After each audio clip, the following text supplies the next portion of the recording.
Okay, so in this last example, we have a reactor. Well, it's for a furnace, and the reaction happening within the furnace, a combustion reaction. So ethane's being combusted with 20% excess oxygen. So first off, since we know we have reactions taking place, let's figure out what our reactions are.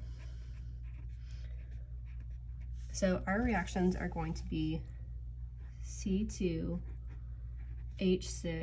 plus 7/2 O2, and that's reacting to form 2 moles of CO2 plus 3 moles of H2O, and that's that balanced equation. But ethane also reacts to form CO, and so that reaction is also taking place. So C2H6 plus 5/2 O2 is forming 2 moles of CO plus 3 moles of H2O. And now let's draw out our process. So we have a furnace.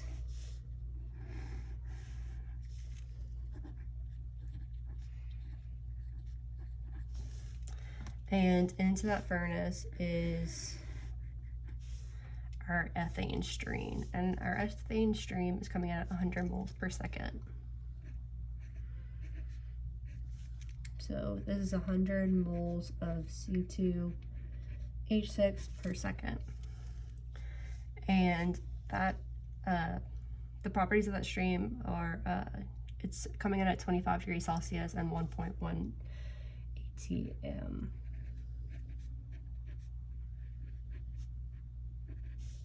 And then we have 20% excess oxygen, so we have an air stream coming in since we're combusting. So in naught moles of air per second, since we don't know that flow rate, but we do know it's 20% excess oxygen. And then we have an outlet stream leaving the furnace, and this has some number of moles of unreacted ethane, some flow rate of unreacted oxygen, since we're feeding excess oxygen to this process, unreacted O2, nitrogen does not react within this process,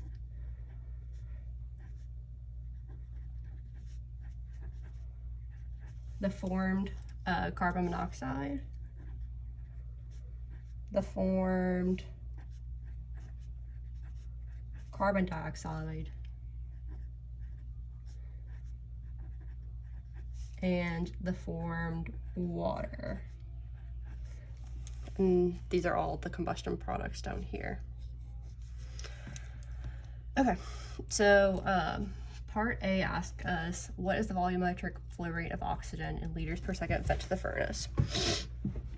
So we're just trying to figure out how many moles of O2 are fed, and then converting that into a volumetric flow rate using the ideal gas law. Okay, so part A here. So moles of O2 is going to be equal to 100 moles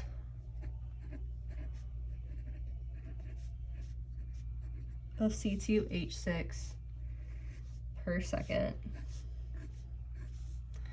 times 3.5 moles of O2 per 1 mole of C2H6. And that's 350 moles of O2 per second required. And we have 20, okay, so then 21% of that in naught, because the composition of air is 21% oxygen and 79% nitrogen.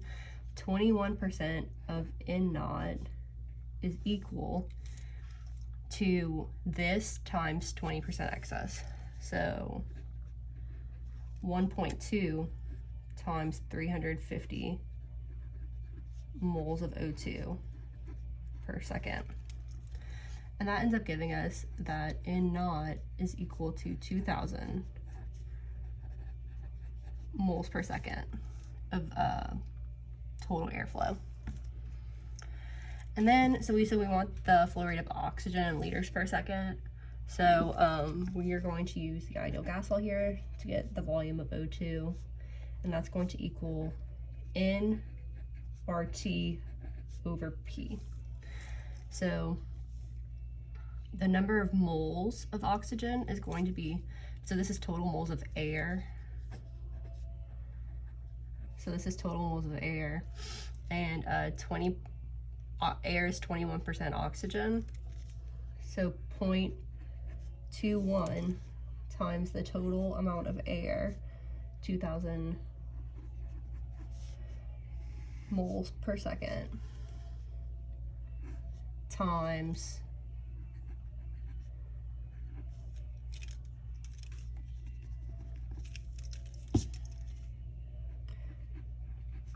448 Kelvin times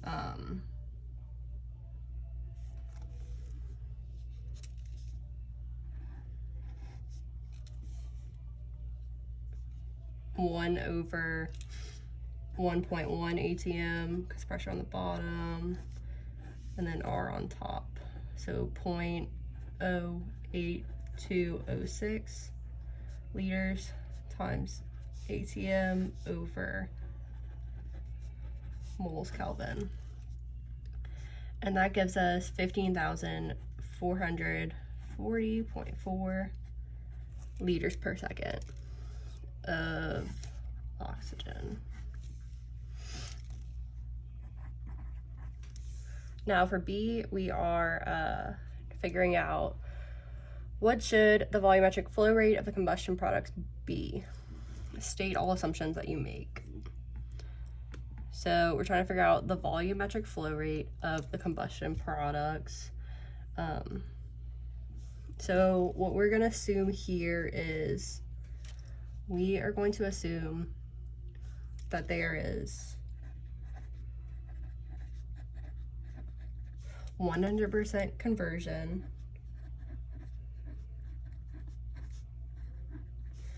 of ethane, C2H6, and no carbon monoxide is formed.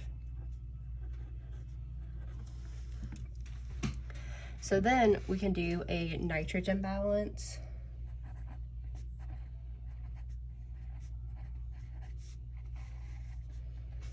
And our nitrogen balance is going to look like 0.79, because air is 79% nitrogen, times N naught, which we know, is equal to N3. So we get that N3 is equal to 0.79 times 2,000 moles per second, and that gives us 1580 moles per second for nitrogen. Now we're going to do a hydrogen balance. And the hydrogen balance is going to look like we have 100 moles per second of ethane with 6 moles of hydrogen in ethane, and that's going to equal, let's see,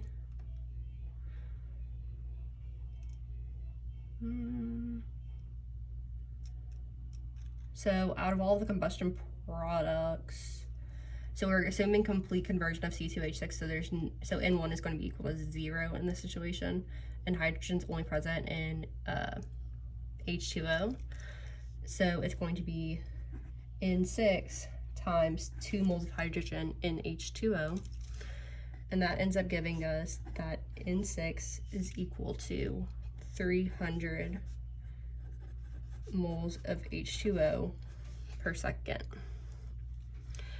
Now we're going to do a carbon balance.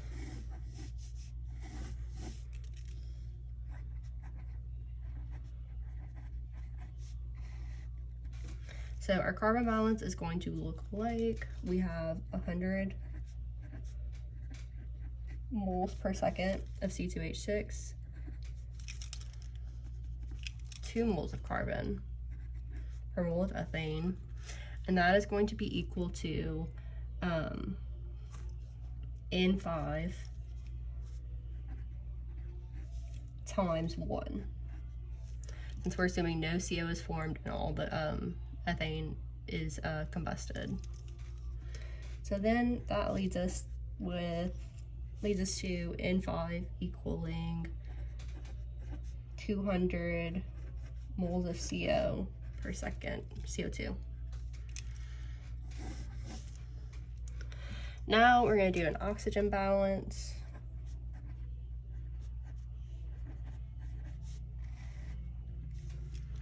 And to our oxygen balance, we have 350 moles of O2 per second.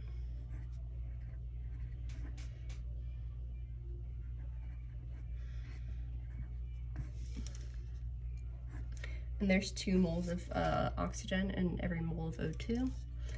And that's going to be equal to, let's see, so it's going to be, so the oxygen leaving the reactor is going to be present in N2, which is the excess oxygen, times 2, because there's 2 moles of oxygen in each mole of O2.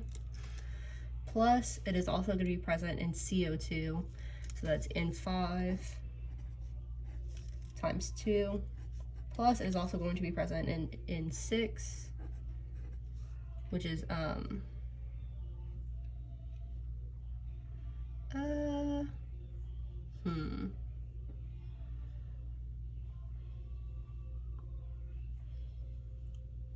yeah.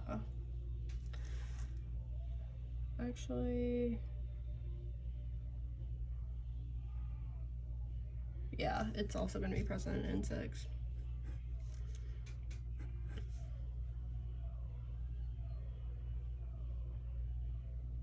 Plus N6 times 1. So then we end up getting that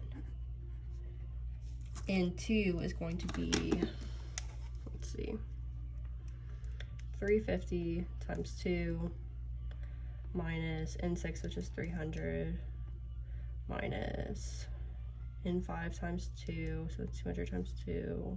Whoop. Actually, I think I messed that up there. We're not including the H2O.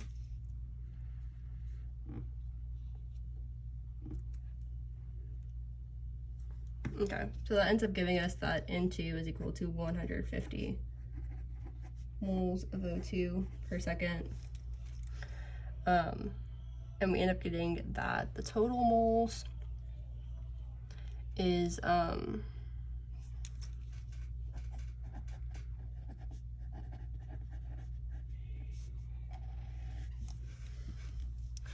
total moles is 2,230 moles per second. And V is going to be equal to nRT over P. So that's going to be 2,230 moles per second times R, which is 0.08206 liters times ATM per mole Kelvin times T, which is 1073 Kelvin times 1 over 1 ATM. And that ends up giving us 196,000 liters per second.